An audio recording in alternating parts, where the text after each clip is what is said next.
দশটা পুরুষ তোমাকে জ্ঞান উপদেশ দান করবে। তো প্রথমে কি বলছে? সদ্গুরু শরণাগত হওয়ার জন্য। এই কারণে সদ্গুরু শরণাগত হওয়ার জন্য বলা হচ্ছে, কারণ প্রথমে আজকে আমরা জানবো যে সদ্গুরু কাকে বলে বা সদ্গুরু কে।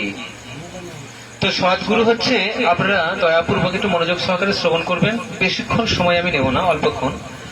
তো সদ্গুরু হচ্ছে কৃষ্ণ থেকে আগত পরম্পরা ধারায় যারা রয়েছেন তাদেরকে বলা হচ্ছে সদ্গুরু। বোঝা যাচ্ছে? কৃষ্ণ থেকে আগত পরম্পরা ধারায় যারা রয়েছেন তাদেরকে বলা হচ্ছে সদ্গুরু। তো এখন জানতে হবে সেই পরম্পরাটা কি। আবার পরম্পরাটা কি? তো পরম্পরা হচ্ছে কৃষ্ণ থেকে ধারাবাহিক ভাবে গুরু শিষ্যের মাধ্যমে বৈদিক জ্ঞান অবিকৃত ভাবে নেমে আসাকে বলা হয় গুরু পরম্পরা। কি বললাম? আবার বলছি, কৃষ্ণ থেকে ধারাবাহিক ভাবে গুরু শিষ্যের মাধ্যমে বৈদিক জ্ঞান অবিকৃত ভাবে নেমে আসাকে বলা হয় পরম্পরা। তো এটি হচ্ছে সেই পরম্পরা, এবং সেই পরম্পরায় যারা থাকেন তাদেরকে বলা হয় সদ্গুরু। সেই সদ্গুরু শরণাপন্ন হলে তবেই আমরা কৃষ্ণের কাছে পৌঁছাতে পারব। সদ্গুরু শরণাপন্ন হলে শাস্ত্রে বলছে। তো তাহলে সেই সদ্গুরুর শরণাপন্ন যদি আমরা হই, এখানে ভগবান নির্দেশ করছে সদ্গুরুর শরণাপন্ন হওয়ার। তো সদ্গুরু শরণাপন্ন হলেই তো শুধু হবে না, কি করতে হবে সেখানে ভগবান এখানে বলছেন যে তুমি সদ্গুরুর শরণাপন্ন হও এবং বিনম্র চিত্তে তাকে প্রশ্ন জিজ্ঞাসা করো। কি প্রশ্ন? কি প্রশ্ন জিজ্ঞাসা করা যাবে গুরুদেবকে? যে আমার সংসারে অনটন চলছে, অভাব অনটন, কি করে এর থেকে মুক্তি পাওয়া যায়? নাকি আমার বাড়িতে খুব অভাব চলছে, লোন করেছি, টাকা মেটাতে পারছি না, কিভাবে মেটানো যায়? এইসব প্রশ্ন জিজ্ঞাসা করবো গুরুদেবের কাছে। কি প্রশ্ন জিজ্ঞাসা করবো? আধ্যাত্মিক প্রশ্ন। আধ্যাত্মিক প্রশ্ন। তো গুরুদেবের কাছে বিনম্র চিত্তে প্রশ্ন জিজ্ঞাসা করতে হবে। বিনম্র, একদম নিচু হয়ে বিনম্র চিত্তে প্রশ্ন জিজ্ঞাসা করতে হবে। এবং কি প্রশ্ন? আধ্যাত্মিক প্রশ্ন। কিভাবে আমার আধ্যাত্মিক জীবনে উন্নতি হবে, কিভাবে আমি আধ্যাত্মিক মঙ্গল সাধন করব, সেই প্রশ্ন জিজ্ঞাসা করতে হবে। তো সেই প্রশ্ন জিজ্ঞাসা করলে কি হবে? গুরুদেব আমাদেরকে তত্ত্ব জ্ঞান দান করবে। তখন গুরুদেব আমাদেরকে সেই জ্ঞান প্রদান করবেন যে আমরা কিভাবে আমাদের আধ্যাত্মিক এবং পারমার্থিক জীবন উন্নতি সাধন করব, সেই জ্ঞান উপদেশ দান করবেন। কিন্তু শুধু প্রশ্ন জিজ্ঞাসা করলে কিন্তু জ্ঞান উপদেশ দান করবেন না। কিরকম? যদি আমরা আমাদের বাচ্চাদেরকে টিউশনে মাস্টার দিই না, টিউশন দিই না, বাচ্চাদেরকে টিউশন দিই, তো মাতাজিরা কি বলছেন? হ্যাঁ না দেবেন, ঠিক আছে, তাহলে আমার ভালো লাগবে। তো বাচ্চাদেরকে টিউশনে দেন তো না দেন না? তো মাস্টার পড়াতে আসে। মাস্টার কেন পড়াতে আসে? কি জন্য? টাকা দেন তো তার জন্য, না ফ্রিতে পড়িয়ে যায়? টাকা দেন তার জন্য। টাকার বিনিময়ে ওই টিউশন মাস্টার আপনার সন্তানদেরকে পড়ায়। কিসের বিনিময়ে? টাকার বিনিময়ে। তাহলে গুরুদেবের কাছে যে আমরা তত্ত্বজ্ঞান লাভ করবো, তাহলে গুরুদেবকে কি টাকা দিয়ে তত্ত্বজ্ঞান লাভ করা যায়? কি দিয়ে লাভ করা যায় তত্ত্বজ্ঞান লাভ করতে গেলে? গুরুদেব যে আমাদেরকে তত্ত্বজ্ঞান দেবেন, টিউশন মাস্টার যে আপনার ছেলেকে পড়াবেন, তার বিনিময়ে আপনি কি দিচ্ছেন? টাকা দিচ্ছেন, অর্থ দিচ্ছেন। ঠিক সেরকম গুরুদেব আমাদের যে তত্ত্বজ্ঞান দেবেন, তার বিনিময়ে আমরা গুরুদেবকে কি দেব? কি দেব? সেবা করতে হবে। অপ্রাকৃত সেবার দ্বারা তাকে সন্তুষ্ট করতে হবে। অপ্রাকৃত সেবা, জাগতিক সেবা নয়। গুরুদেব এখন ডেকেছে, বাবা এসো, আমার খুব শরীর অসুস্থ, কয়েকদিন আমার গরুর গোয়ালটা কেড়ে দেবে। এটা সেবা নয়, এটা জাগতিক সেবা, অপ্রাকৃত সেবা। অপ্রাকৃত সেবা কি? কিরকম? যে গুরুদেব সর্বক্ষণ তিনি কৃষ্ণ চেতনায়, অর্থাৎ কৃষ্ণ কনসাসনেস থাকে। তাই সেবা হচ্ছে গুরুদেবকে সন্তুষ্ট করার মাধ্যমে আমরা যেটা করব সেটা হচ্ছে সেবা। গুরুদেব কিসে সন্তুষ্ট হবেন, কি কার্য করলে গুরুদেব সন্তুষ্ট হবেন, সেই কার্য আমাকে করতে হবে। সেই কার্য করার ফলে যদি গুরুদেব সন্তুষ্ট হন, তবেই কিন্তু আমাদের গুরুদেব তত্ত্বজ্ঞান দেবেন। সেবা বা আত্ম উৎসর্গ না করে কেবল প্রশ্ন জিজ্ঞাসা করে আত্মতত্ত্বজ্ঞান লাভ করা যায় না। টিউশন মাস্টারকে অর্থ না দিলে সে পড়াবে না। 1 মাসের মাইনে বাকি রেখেছেন, দেখুন কেমন পড়াবে ছেলেকে। দিয়ে দেখুন 1-1.5 মাসের মাইনে বাকি রেখেছেন, দেখুন কেমন পড়াবে ছেলেকে। পড়াবেই না, ভালো কেয়ারে দেবে না। অন্য ছেলেগুলোকে কেয়ার দেবে, ওকে কেয়ার দেবে না। ঠিক সেরকম গুরুদেবের কাছে আত্ম উৎসর্গ যদি না করি, বা সেবা যদি না করি, তাহলে গুরুদেব আমাদেরকে তত্ত্বজ্ঞান লাভ করার আশীর্বাদ প্রদান করবেন না। তাই আমাদেরকে গুরুদেবকে সেবা করার মাধ্যমে তাকে সন্তুষ্ট করতে হবে। কি সেবা? অপ্রাকৃত সেবা, জাগতিক কোনো সেবা নয়, অপ্রাকৃত সেবা মানে ভগবান সম্বন্ধীয় সেবা। গুরুদেব যে নির্দেশ করবেন ভগবান সম্বন্ধীয় যে উপদেশ দেবেন, সেগুলি আমাদেরকে পালন করতে হবে। এগুলি হচ্ছে সেবা, এগুলি হচ্ছে গুরু বাক্য। তাই আমরা বলি না, কি গুরু মুখ পদ্ম বাক্য চিত্ততে করিয়া ঐক্য, আর না করিহ মনে আশা। তো গুরু মুখ পদ্ম বাক্য, গুরুদেবের মুখ থেকে যা বাক্য বের হয় সেটি হচ্ছে গুরু বাক্য। চিত্ততে করিয়া ঐক্য, সেটি চিত্ততে ধারণ করতে হবে। চিত্ত মানে হৃদয়, হৃদয়ে ধারণ করতে হবে। আর না করিহ মনে আশা, ও ছাড়া আর কোনো কিছু মনে আশা করা যাবে না। শ্রী গুরু চরণের অতি এই সে উত্তম গতি, যে প্রসাদে পুরে সর্ব আশা। শ্রী গুরুদেবের চরণে মতি থাকতে হবে, এই সে উত্তম গতি। যার মতি হয়েছে তারই গতি হবে। গুরুদেবের চরণে যার মতি হয়েছে তারই গতি হবে। শ্রী গুরু চরণের অতি এই সে উত্তম গতি, যে প্রসাদে পুরে সর্ব আশা। গুরুদেবের চরণে যখনই আমরা আত্মসমর্পণ করব, তখন গুরুদেব কি করবে? প্রসাদ দেবে। কি প্রসাদ? প্রসাদ কথার অর্থ কি? গুরুদেব আমাদেরকে আশীর্বাদ দেবে, কৃপা দেবে। প্রসাদ, যে প্রসাদে পুরে সর্ব আশা। গুরুদেব এমন কৃপা বর্ষণ করবেন, আমাদের সর্ব আশা পূরণ হবে। ঠিক আছে? তো যে প্রসাদে পুরে সর্ব আশা, তো এইভাবে গুরুদেব আমাদেরকে কৃপা বর্ষণ করবেন। তো যখন কৃপা বর্ষণ করবেন গুরুদেব, তখন আমাদের হৃদয়ে আর কোনো চাওয়ায় থাকবে না, সমস্ত আশা পূরণ হবে। তো এইভাবে আমরা একের পর এক এইভাবে গুরুদেবের নির্দেশ পালন করার মাধ্যমে আমরা আধ্যাত্মিক জীবনে উন্নতি লাভ করতে পারবো। দেখুন ব্যাপারটা কিরকম হয়, অনেকে দূর থেকে দেখে ভয় পায়, বাবা এরা এত কিছু করে, আমরা বাবা পারবো না এত কিছু করতে, খুব ভয় পায়। কিন্তু আমাদের ভক্তদের এই কথাটা জেনে রাখা উচিত। দেখেন একটা কথা, দেখবেন ভগবানের বিগ্রহ দেখা যায় না, পাথরের বিগ্রহ দেখা যায় অনেক। ভগবানের পাথরের বিগ্রহ হয় না, পাথরের বিগ্রহ হয়। আবার অনেক পাথর দেখবেন কোথাও রাস্তাতে পড়েও থাকে, তাই না? তো দেখা যায় অনেক পাথর রাস্তায় পড়ে রয়েছে, আবার অনেক পাথরের বিগ্রহ পূজিত হচ্ছে। তো সেই রাস্তায় পড়ে থাকা পাথরটি সেই বিগ্রহ পাথরকে বলছে, তোমার ভাই জীবন খুব ধন্য, কারণ তোমাকে সবাই পূজা করে, তোমাকে কত সম্মান করে, তুমি কত সম্মানীয়, তোমাকে সকলে সম্মান করে। আর আমাকে দেখো, আমি রাস্তায় পড়ে থাকি, আমাকে সবাই পদদলিত করে, সবাই পা দিয়ে যায় আমার উপর। তখন সেই বিগ্রহরূপী পাথরটি বলছে, দেখো ভাই, আমি এমনি এমনি সম্মান পাই না, আমি সম্মানের অধিকারী হয়েছি বলেই সম্মান পাই। কারণ আমাকে যে বিগ্রহ তৈরি করেছে, এই যে রূপ দিয়েছে, এর জন্য আমাকে ছিনি হাতুড়ি দিয়ে আমাকে অনেক কষ্ট সহ্য করতে হয়েছে। আমি একটা নর্মাল পাথর খণ্ড ছিলাম, সেখানে ছিনে হাতুড়ি দিয়ে আমাকে আঘাত করে করে করে করে এই রূপ দিয়েছে। তাই বলে আমি আজকে এত সম্মান পাচ্ছি, কারণ আমাকে অনেক যন্ত্রণা সহ্য করতে হয়েছে, তাই আজকে আমি এত সম্মান পাচ্ছি। আর তোমাকে যখনই একটু আঘাত করেছে, এরকম রূপ দেওয়ার জন্য, তুমি সহ্য করতে পারোনি, ভেঙে গেছে, তাই তুমি রাস্তায় পড়ে আছো। তাই আমাদেরকে এইভাবে ভক্তিপথে আগাতে হবে। আমরা ভক্তিপথে আগাবো দৃঢ় প্রত্যয়ের সহিত, দৃঢ় প্রতিজ্ঞার সহিত, যেন তেন প্রকারেণ কোনো রকমে কোনো ভাবে আমরা ভগবানের ভক্তি ছাড়বো না। কারণ এই জন্মটা আমরা পেয়েছি কেবলমাত্র ভগবানের ভজনা করার জন্য, আর অন্য কোনো কিছুর জন্য নয়। শাস্ত্রে বর্ণনা করছে না, কৃষ্ণ ভজিবার তরে সংসারে এতে আইনু, নিচে মায়ায় বদ্ধ হয়ে বৃক্ষ সম হইনু। এইটা সকলেই জানেন আশা করি, নাকি? কিন্তু শাস্ত্রে বলছে আবিষ্কার, উপলব্ধি এবং প্রয়োগ। আবিষ্কার মানে আমরা কি জেনেছি বা কি জানলাম আজকে, তাই তো?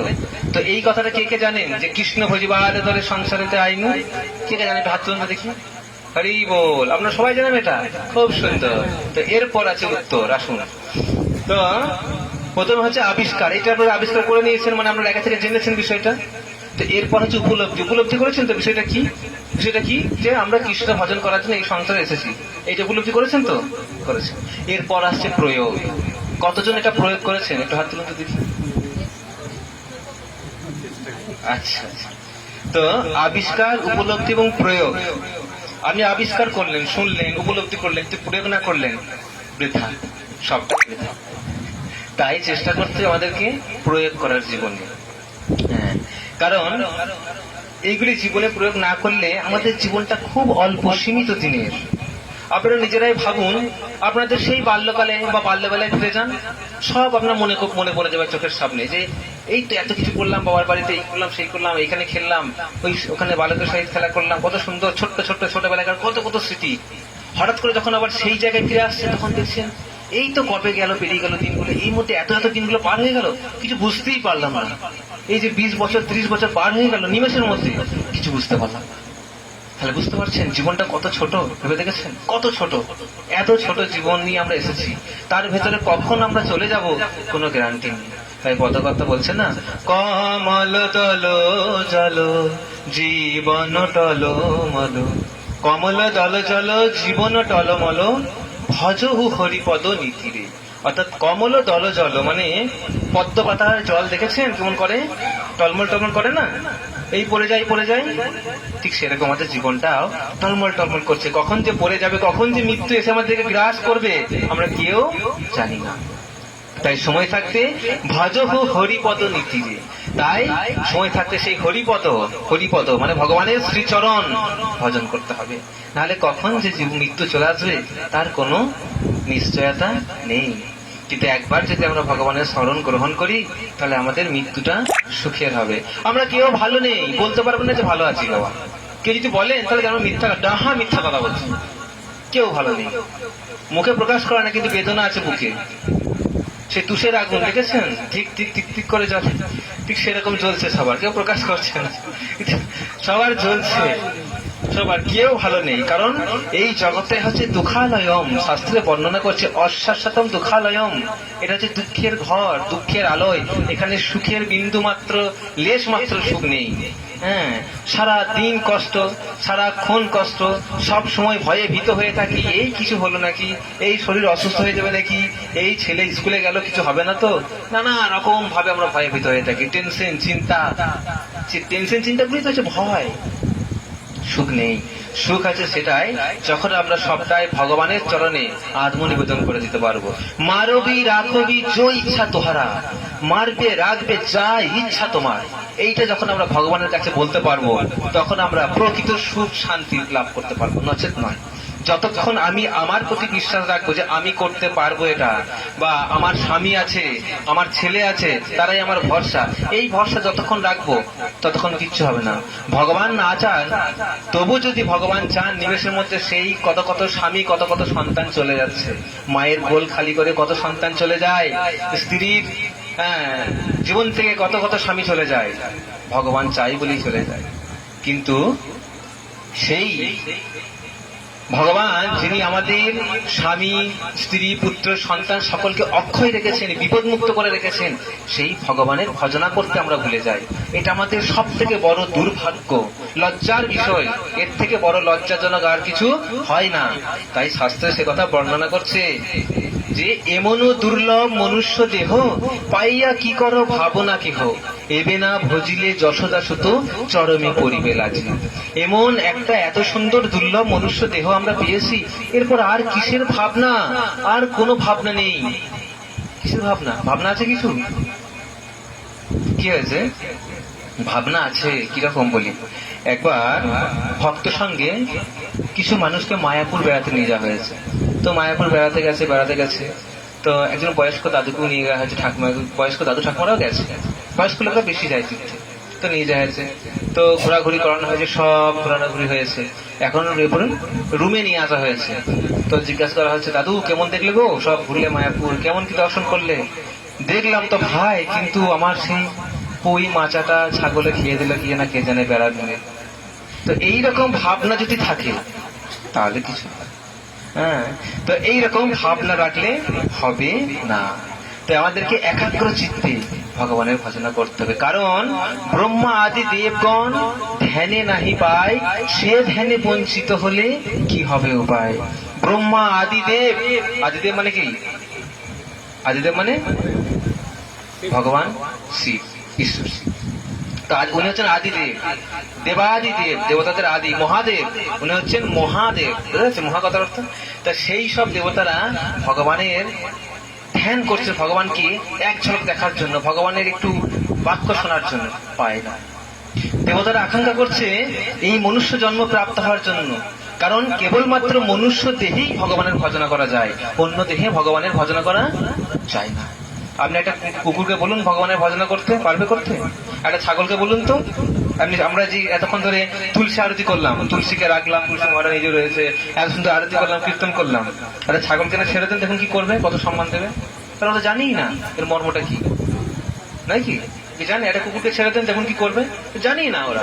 কিন্তু আমরা মানুষ, ভগবান আমাদেরকে বুদ্ধি দিয়েছে, বাক শক্তি দিয়েছে, সেই বুদ্ধি দিয়ে আমরা বিচার করছি কে ভগবান, কাকে কি অবস্থায় রাখতে হয়, কাকে সম্মান দেওয়া প্রযোজ্য, সেগুলি আমরা বুদ্ধি দিয়ে নির্ধারণ করতে পারি। এবং আমাদেরকে বাক শক্তি দিয়েছে, বাক শক্তি দিয়ে কি করতে হবে? ভগবানের নাম গুণগান করতে হবে।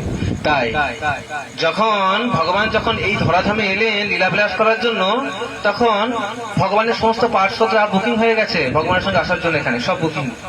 দেবতারা খুঁজে বেড়াচ্ছে, দেবতারা বলছে প্রভুর কাছে গেছে, কৃষ্ণের কাছে বলছে, প্রভু আমাদেরকে কিছু একটা দেন, আমরা যাই একটু, আমরা তো যেতে পারি না এমনিতেই। এই মনুষ্য দেহ প্রাপ্ত কেউ হতে পারে না, এত সহজ নয়। সেই জন্য শাস্ত্রে বর্ণনা করা হয়েছে দুর্লভ মনুষ্য দেহ, লব্ধা সুদুর্লভ মৃদং বহু সম্ভাবান্তে। বহু সম্ভাবনার পর এমন একটা দুর্লভ মনুষ্য জন্ম পাওয়া যায়, বহু সম্ভাবনার পর এই মনুষ্য জন্মটা পেয়েছি। তাই সেই দেবতারা প্রার্থনা করছে, প্রভু আমাদেরকে নিয়ে চলুন কিছু করে। কৃষ্ণ বলছে নেই, সব বুকিং হয়ে গেছে। বলছে কেউ গাছপালা কিছু লতা পাতা কিছু নেই, বলছে সব যা ছিল সব বুকিং হয়ে গেছে, সবাই নিয়ে নিয়েছে। কেউ লতা হয়েছে, কেউ বৃক্ষ হয়েছে, একটা জিনিস বাকি আছে, কি না, বৃন্দাবনের ধুলিকণা বাকি আছে। তুমি কি ধুলি হতে চাও? হ্যাঁ তাই হবে, আমাদেরকে তাই করুন, তবু আমরা যেতে চাই এখানে। তো সেই সমস্ত দেবতারা সেই বৃন্দাবনের রজ ধুলি হয়ে ওনারা এলেন। তো এই মনুষ্য দেহ প্রাপ্ত হওয়া যে কতটা দুর্লভ এটা আমরা জানি না বলে এইভাবে আমরা অবহেলা করি সেই জীবনটাকে, শুধু অবহেলা করি। যদি আমরা জানতে পারতাম যে মনুষ্য দেহটা কতটা দুর্লভ, তাহলে আমরা এক বিন্দু মাত্র সময় আমরা অবহেলা করতাম না। আর যদি সে কথা জানতে পারতাম যে মাতৃ জঠরে যখন আমরা থাকি তখন আমাদেরকে কত কষ্ট যন্ত্রণা সহ্য করতে হয়, ভোগ করতে হয়, যদি সেই মাতৃ জঠরের কথা যদি আমাদের মনে থাকতো, তাহলে আমরা কখনো কৃষ্ণকে ভুলতে পারতাম না, ভগবানকে। কারণ সেই কথাটা ভুলে গেছি বলে আমরা কৃষ্ণকে ভুলে গেছি। আর কৃষ্ণকে ভুলে যাওয়ার জন্য যত দুঃখ কষ্ট আমাদের, কারণ কৃষ্ণ বহির্মুখ হইয়া যেই ভগবাঞ্ছা করে, নিকটস্থ মায়া তারে জাপটিয়া ধরে। কৃষ্ণকে ভুলে গিয়ে যখনই আমরা সংসারে ভোগ বাসনায় লিপ্ত হব, আমার ছেলে, আমার সন্তান, আমার কন্যা, আমার বাড়ি, আমার গাড়ি, তখনই কি হবে? নিকটস্থ মায়া আমাদের কাছে রয়েছে, আমাদেরকে কাল সাপের মতো আষ্টে পৃষ্ঠে জড়িয়ে ধরবে এবং আমাদের জীবনকে দুর্বিষহ করে তুলবে। আমরা মনে হবে যেন সেই মরুভূমির মরীচিকার মতো, ওই জল, ওই ওখানে জল রয়েছে, ওই ওখানে জল, যাবো এগিয়ে যাবো, জল নেই, আরো এগিয়ে যাবো, এই করতে করতে করতে করতে একসময় মৃত্যুর মুখে পতিত হয়ে যাব।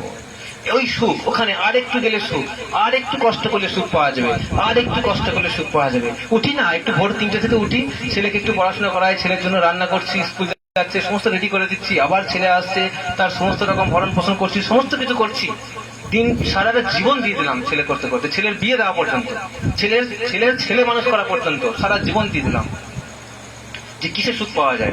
এই ভাবে ছেলেকে বড় করলে সুখ পাবো, ছেলে বড় হলো, ছেলেকে বিয়ে দিলে সুখ পাবো, বৌমা এলো, ছেলের সন্তান নাতিপুতি হলো, নাতিপুতিদেরকে নিয়ে খেলা করলে সুখ পাবো। এই করতে করতে সূর্য পূর্ব থেকে পশ্চিম গগনে চলে গেছে, এই অস্ত যাবে, অস্তগামী, বুঝতে পারছে?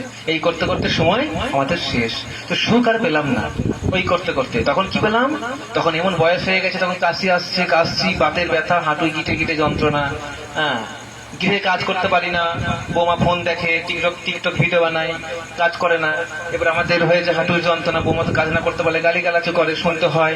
ছেলে বাইরে কাজে যায়, ছেলেকে এসে নানা রকম লাগায়, ছেলেও দু চার কথা বলে, এইরকম নানা রকম লাঞ্ছনা গঞ্চনা সহ্য করতে হয়, কাশি টাশি হয়। বৌমা বলে দিয়েছে ছেলেদেরকে যে মা, ছেলেদেরকে বেশি কাছে ঘেঁষাবেন না, আমরা কাশি হচ্ছে, ছেলেদের সংক্রমণ হবে। কেমন লাগবে কথাগুলো শুনতে সেই বয়সে? যাদের জন্য এত কিছু করলেন, জীবনটা দিয়ে দিলেন, সম্পূর্ণ জীবন, যদি শেষ বয়সে এরকম কথা শুনতে হয়, কেমন লাগবে? আনন্দ লাগবে হৃদয়ে? আনন্দ লাগবে? বলুন। কষ্ট লাগবে, তাই তো? সেই জন্যই শাস্ত্রে বর্ণনা করছে, সংসার সংসার করে মিছা গেল কাল, লাভ না হইল কিছু, ঘটিল জঞ্জাল। সংসার সংসার করে মিছে মিছে কাল কাটিয়ে দিলাম, কিচ্ছু লাভ হলো না, শেষে জঞ্জাল হয়ে রয়ে গেলাম সংসারে। হ্যাঁ, গৃহের জঞ্জাল গুলো কি করেন? গৃহে বাক্সবন্দি করে রেখে দেন, কি করেন? বাইরে ফেলে দেন ঝুটিয়ে। যখন আমরা জঞ্জাল হয়ে যাবো, আমাদের কি করে? গেলেই বাঁচি বাবা সংসার থেকে, এ জ্বালা গেলেই বাঁচি। তখন সংসারের লোকেরা বলবে, এ জ্বালা গেলেই বাঁচি, কবে যে যাবে, একদম হারে হিম ধরে দিচ্ছি, এইরকম কথাবার্তা বলবে তখন সংসারের লোকেরা। ঠিক আছে? তো আমি কিন্তু আঘাত দেওয়ার জন্য কথাগুলো বলছি না আপনাদেরকে, এগুলো বাস্তব চিত্র, আপনারা দেখতে পাবেন সকলেই। তো এইভাবে আমরা দুঃখ পেতে থাকি। তখন সেই সময় ভাবি, সেই অন্তিম সময়ে, যে যাদের জন্য এত কিছু করলাম, এত কষ্ট করলাম, এত খাটলাম, তারা আজকে আমাকে এরকম করলো, তখন এখন আমার কি উপায়? এখন আমার একটাই উপায়, ওপর দিকে তাকাবে আর চোখের জল ফেলবে। কি হলো? তাকে ডাকতেও পারবে না, লজ্জা হবে তার দিকে তাকাতে। তার দিকে তাকাতে কি হবে? লজ্জা পাবে, কারণ সময় থাকতে ডাকিনি, যখন ডাকার সময় ছিল তখন ডাকিনি। যখন আমার ক্ষমতা ছিল, যখন ভগবানের নামে নিত্য গীত করতে পারার সময় ছিল, যখন উপবাস করার সময় ছিল, তখন সময়গুলোতে ভোগ বিলাসিতা করে কাটিয়েছি। এখন আমি জরায় জরাজীর্ণ হয়েছি, ভোরে উঠে ভগবানের সেবা করতে পারি না, একাদশী ব্রত উপবাস করতে পারি না। কিন্তু হৃদয়ে এখন প্রবল বাসনা যে এখন আমার কেউ নেই, হরি তুমিই আমার একমাত্র সম্বল। কিন্তু লজ্জা, কিন্তু লজ্জা, কি লজ্জা, কিসের লজ্জা? যে সময় থাকতে ভজনা করিনি, এখন কি করে তার কাছে মুখ দেখাবো, কি করে তাকে ডাকবো, সে কি আমার ডাক শুনবে? সেই জন্যই আগে থেকে ভগবানের চরণে আত্মসমর্পণ করতে হয়। কি করে করতে হবে? ভোরে উঠে থেকে সমস্ত নিরামিষ আহার টাহার করে নানা রকম ভাবে করতে হবে না, সে কথা শাস্ত্রে বর্ণনা করেনি। শাস্ত্রে বর্ণনা করেছে এই কলিযুগের যুগধর্ম হচ্ছে হরে কৃষ্ণ মহামন্ত্র। যদি আমরা দিনান্তে একবার এই নামের মালা নিয়ে, ভগবানের দিব্য নাম রয়েছে সেই নাম হরে কৃষ্ণ মহামন্ত্র যদি আমরা জপ করি, তাহলে আমরা ভগবানের সান্নিধ্য লাভ করতে পারবো। কি করতে পারবো? ভগবানের সান্নিধ্য লাভ। তাহলে ভগবানের সান্নিধ্য লাভ আমরা করতে পারবো কি করে? এই মালাকে নিয়ে ভগবানের যে দিব্য নাম হরে কৃষ্ণ মহামন্ত্র জপ করতে হবে। সকলে বলুন একবার, হরে কৃষ্ণ হরে কৃষ্ণ কৃষ্ণ কৃষ্ণ হরে হরে, হরে রাম রাম রাম হরে হরে। জয় জয় হরিনাম সংকীর্তন কি, গৌর প্রেমানন্দে হরি হরি। এটি বলতে কি কারো কষ্ট হলো? তো দিনান্তে এই যে ভগবানের নাম এবং কলিযুগের যুগধর্ম, এটাই ভগবানের নাম, অন্য কোন নাম আর নেই। এটাই এই যুগের জন্য এই নামটাই প্রযোজ্য। তো এই নাম যদি আমরা দিনান্তে একবার এই নামের মালা নিয়ে যদি জপ করবো দিনান্তে একবার, তাহলে আমরা ভগবানের সান্নিধ্য লাভ করতে পারবো, ভগবানের প্রিয় পাত্র এবং পাত্রী হতে পারবো, ভগবান আমাদের প্রতি দৃষ্টি দান করবে। ঠিক আছে? কিন্তু কি করে করতে হবে? নিরামিষ খেয়ে না, প্রয়োজন নেই। মাছ মাংস ডিম যে যা খাচ্ছেন খান, কোনো বাধা নেই। দিনান্তে ভগবানের নামটা একবার করুন, কারণ শেষের দিনে যেন লজ্জায় না করতে হয়। বুঝতে পারছেন? শেষের দিনে না হলে চরম লজ্জায় করতে হবে। সেই জন্যে যে যা খাচ্ছেন খান, কোনো অসুবিধা নেই। কে বলেছে নিরামিষ আহার করতে? আপনি ভগবানের নাম করুন, যে অবস্থায় থাকুন। খাবারে কোনো বাজ বিচার এখানে করা হয়নি। ভগবানের নাম যে কেউ করতে পারে, যারা বলে তারা ভুল কথা বলে। ঠিক আছে? তো ভয়ের কিছু নেই যে বাবা জপমালা নেবো তো বটে, যদি নিরামিষ খেতে বলে। এখন তো বলছে নিয়ে নাও, নিয়ে নেবো, কাল ফোন করে বলবে যে মাতাজি এবার তো নিরামিষ খেতে হবে। ওরকম ভাওতাবাজি চিটিংবাজি আমরা করি না। ঠিক আছে? হ্যাঁ, তো আমরা মহাপ্রভুর যে নির্দেশ, গুরুদেবের যে আদেশ, সেই আদেশ পালন করতে আসি আমরা, যে মানুষকে সেই শিক্ষা দিই। কারণ মহাপ্রভু বলছেন, আমার আজ্ঞায় গুরু হইয়া তারও এই দেশ। তো যারে দেখো তারে কহ কৃষ্ণ উপদেশ। তো আমরা যাদেরকে দেখতে পাই তাদেরকে কৃষ্ণ সম্পর্কে উপদেশ দান করি, যাতে করে তাদের সুবুদ্ধি হয়, তারা ভগবানের শরণাপন্ন হয়, ভগবানের নাম করে এবং তাদের জীবনকে ধন্যাতিধন্য করতে পারে। আমরা কোনো ঠকবাজ বা এরকম কিছু ব্যবসা আমাদের নয়। ঠিক আছে? আমরা ভগবানের নাম অগাধরে বিলি করি আমরা। তো আপনারা যদি সেই ভগবানের নাম গ্রহণ করবেন, তাহলে আপনাদের সমস্ত বাসনা পূর্ণ হবে, সমস্ত বাসনা। তাই মহাপ্রভু বলছেন, ইহা হইতে সর্বসিদ্ধি হইবে সবার, সর্বক্ষণ বলইতে বিধি নাহি আর। ইহা হইতে সর্বসিদ্ধি হইবে সবার। সর্বক্ষণ বলইতে বিধি নাহি হার। এটা থেকে সর্বসিদ্ধি হবে। কি কি চাই? টাকা পয়সা, গাড়ি বাড়ি, সোনা ধন দৌলত, কি চাই সব এর ভেতরে আছে। ইহা হইতে সর্বসিদ্ধি হবে। এটা থেকেই সমস্ত সিদ্ধি লাভ হবে। এটা থেকেই এই যে জপ করবে তার সমস্ত সিদ্ধি হবে। আমাদের কোনো অভাব নেই। এই দেখেছেন যাদের যাদের গলাতে মালা আছে না, জপমালা, কেউ বলতে পারে না যে আমাদের অভাব আছে। কোনো অভাব নেই আমাদের। আমরা যা প্রাপ্ত হওয়ার যোগ্য নই, ভগবান আমাদেরকে তার বেশি দান করেছে। আমরা এত নিতেই পারছি না, গ্রহণ করতে পারছি না। বুঝতে পেরেছেন? যাদের গলায় মালা আছে না, জপমালা যাদের গলায় গলায় ঝুলছে, জিজ্ঞাসা করুন কোনো অভাব আছে কিনা। কারো কোনো অভাব নেই। কেউ বলতে পারো যে অভাব আছে। কারণ আমাদের যা প্রয়োজন তার থেকে অধিক দিয়েছে ভগবান আমাদের। ভগবান এত কৃপালু, এত দয়ালু। আমরা কেউ গরিব নই। এটা আমরা মানে কি বলে জোর গলায় বলতে পারি, কেন কেউ আমরা গরিব নই। আমাদেরকে যথেষ্ট পরিমাণে দিয়েছে ভগবান, আমরা শেষ করতে পারছি না, এত দিয়েছে। আমরা চাইছি দান করতে সকলকে, সেই জিনিসটা আমরা সকলকে দান করতে চাইছি। আমাদের এত পরিমাণে দিয়েছে, তাই আপনাদেরকে সেই কথা বলছি। আপনারা যদি নেবেন, ভগবানের নাম জপ করবেন, আপনাদের সম্পদ এত হবে শেষ করতে পারবেন না। সর্বসিদ্ধি এর ভেতরে সমস্ত কিছু আছে। এত সম্পত্তি আছে, এত সম্পদ আছে যে শেষ করতে আপনারাও অপরদেরকে দিতে চাইবেন, এত সম্পত্তি থাকে। তাই এই যারা বুদ্ধিমান এবং বুদ্ধিমতী তারা সময়ের অপচয় করে না, তারা সাধু বাক্যে বিশ্বাস করে ভগবানের নাম গ্রহণ করে। তো যাই হোক, এইভাবে আমরা সেইভাবে ভগবানের শরণ গ্রহণ করতে পারি, নচেত নয়। তাই আমরা যখন ভগবানের শরণাপন্ন হব, তখন ভগবান সমস্ত আমাদের দায়িত্ব গ্রহণ করবেন, সমস্ত দায়িত্ব তখন উনি আমাদেরকে পরিচালনা করবেন। তাই শাস্ত্রে বর্ণনা করছেন, সর্বপাদি বিনির্মুক্তম তৎপরতেন নির্মলম ঋষিকেন ঋষিকেশ সেবনম ভক্তিরুচ্যতে।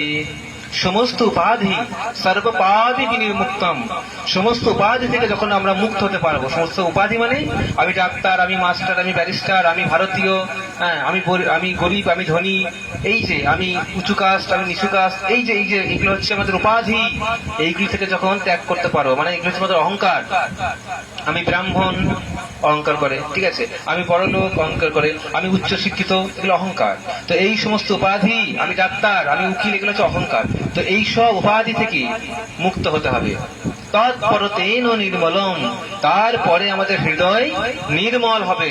হৃদয় নির্মল হলে কি হবে? তখন আমরা ভগবানের ভক্তি লাভ করতে পারবো।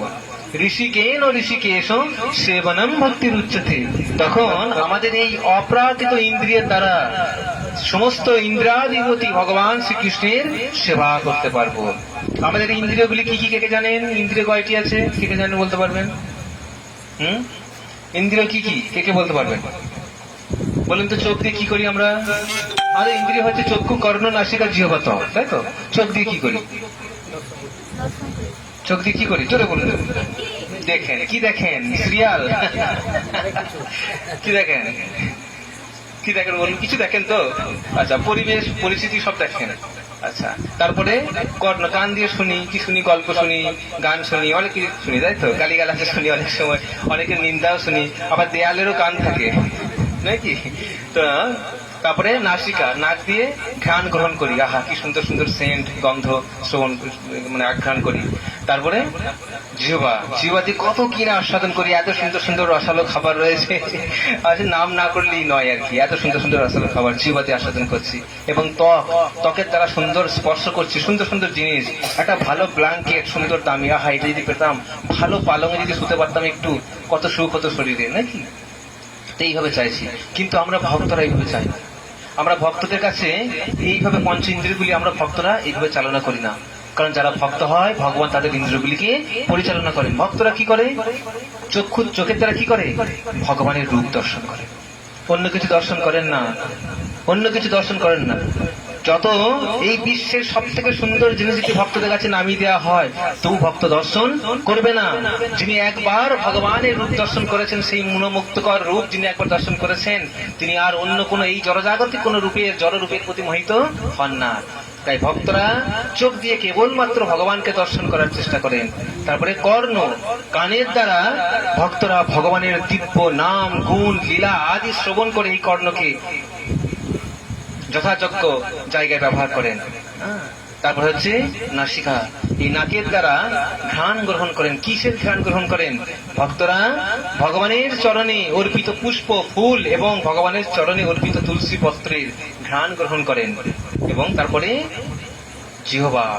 জিহ্বাতে কি করেন? ভক্তরা ভগবানকে নিবেদিত প্রসাদ আস্বাদন করেন। এবং ত্বকের দ্বারা কি করেন? ভক্তরা একে অপরকে আলিঙ্গন করেন এবং আনন্দ প্রদান করেন একে অপরের সাথে। ভক্তরা এইভাবে তাদের ইন্দ্রগুলিকে ব্যবহার করেন। যারা ভক্ত হয়ে এইভাবে তাদের ইন্দ্রগুলিকে পরিচালনা করে না, তারা ভণ্ড সেজেছে, তারা তিলকমালা পরে ভণ্ড হয়েছে, নচেৎ তারা ভক্ত হতে পারে না। কারণ আমাদের মন অতি চঞ্চল, তাই মনকে কন্ট্রোল করতে হবে। মনকে কিভাবে কন্ট্রোল করা যায়? মনকে কন্ট্রোল করা যায় সেই পন্থা মহাপ্রভু দিয়েছেন। তো আমাদের মন কি করে? উনি হচ্ছেন দ্বাদশ ইন্দ্রিয়ের প্রধান এবং দশম ইন্দ্রিয়ের পরিচালক হচ্ছে মন। জীবের বন্ধু ও শত্রু হিসেবে কাজ করে। কিভাবে? যিনি মনকে জয় করতে পেরেছেন, মন তার পরম বন্ধু। আর যিনি মনকে জয় করতে পারেননি, মানে কন্ট্রোল করতে পারেননি, মন তার পরম শত্রু। মনের কাজ হচ্ছে সংকল্প আর বিকল্প করা। এখনই একরকম ভাববে, আবার তখনই পরক্ষণে আরেক রকম। তাই মনের কথা শুনে চললে হবে না। তাই এবং তখন আমাদের কি হয়? মনের দ্বারা আমাদের ইন্দ্রগুলি পরিচালিত হয়। মন যা চায় তাই করি আমরা। কিন্তু যারা ভক্ত, মনের দ্বারা তারা পরিচালিত হয় না। তারা মন চাইলেও সেটা বুদ্ধি দিয়ে বিচার করে যে এটা গ্রহণযোগ্য কি না, এটা ঠিক না ভুল, তারপরে সেটা জীবনে প্রয়োগ করে। তো এইভাবে আপনারা আজকে শুভ একাদশী তিথিতে আপনাদেরকে আমি বলতে চাই এই কথাটাই, যে শুভ একাদশী তিথি আজকে আপনারা ভগবানের সেই দিব্য নামের মালা গ্রহণ করুন এবং আমাদের জীবনকে ধন্যাতিধন্য করুন। এবং জীবনে যে দুঃখ দুর্দশাময় জীবনযাপন করছেন, সকলে জীবনে দুঃখ আছে, কেউ বলতে পারবেন না যে নেই। তাদের জীবনে সেই গুপ্ত দুঃখটি অনায়াসে চলে যাবে হৃদয় থেকে। তো যারা ভাগ্যবতী এবং ভাগ্যবান রয়েছেন, আমাদের কাছে নামের মালা আছে, অল্প কিছু মূল্যে আপনারা সেই নামের মালা পেতে পারেন, কোনো অসুবিধা নেই। তো সকলে বলুন, আমি এখানেই শেষ করবো। সকলে বলুন দুই বাহু তুলে একবার শেষবারের মতো, হরে কৃষ্ণ হরে কৃষ্ণ কৃষ্ণ কৃষ্ণ হরে হরে, হরে রাম রাম রাম হরে হরে। জয় জয় হরিনাম সংকীর্তন কি, গৌরে প্রেমানন্দে, হরি হরি বল। আপনাদের ভালো লেগেছে? কিছু বলিনি তো? কাউকে আঘাত দিইনি তো? যদি ভুল কিছু বলে থাকি, যদি কাউকে কিছু আঘাত দিয়ে থাকি, আমাকে দয়াপূর্বক আপনারা সকলে মার্জনা করবেন, ঠিক আছে? তো যদি বলেন আবার পরবর্তীতে আসতে, যদি আপনারা চান তাহলে আবার পরবর্তীতে আসবো কি? আসবো না আবার পরবর্তীতে? আমি এলে আপনারা আসবেন তো? ঠিক বলছেন না? এখন সামনাসামনি রয়েছে বলে বলছেন, তারপর নাকি? যাই হোক, খুব ভালো। তো হরে কৃষ্ণ। যদি কারো কিছু প্রশ্ন থেকে থাকে আপনারা করতে পারেন। আর সকলে প্রসাদ নিয়ে যাবেন, কেউ চলে যাবেন।